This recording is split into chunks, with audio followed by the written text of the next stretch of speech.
білім берумен қатар оқушылардың тәрбиесіне үлкен мән беретіні де бәрімізге мәлім. Бүгін енді соған тағы да бір рет куәгер болып тұрмыз, иә.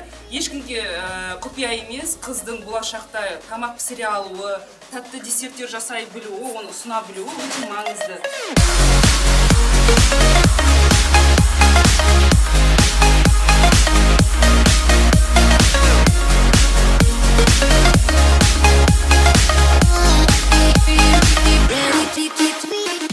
Бүгін біз марокканская мечта деген печеньені дайындадық қыздармен. Ол үшін бізге сары май керек, қант керек, разрыхлитель керек, ұн керек, және де подсолнечное масло керек. Содан кейін начинкасы үшін финики керек, кішкене аз ғана сары май, жарты қасық корица керек болады бізге.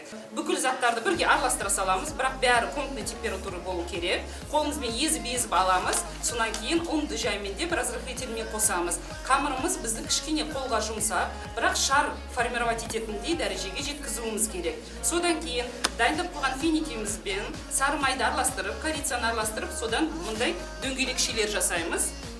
Қасымызда алдында дайын тұрған қамырымызды осы бір дөңгелекшеге қарай қамырымызды кішкене үлкенірек аламыз, ортасына саламыз. Сол қамырымыздың ортасына жабамыз да, одан дөңгелек жасаймыз. Дөңгелек жасап болғаннан кейін біз алдында көргенде мына жерде дөңгелекше болып тұрады. Өзіміздің арнайы формочкамыздың үстінен басамыз. Содан кейін 180 градуста 10 минутта, енді духовкаға байланысты 15 минутта пісіп шығады.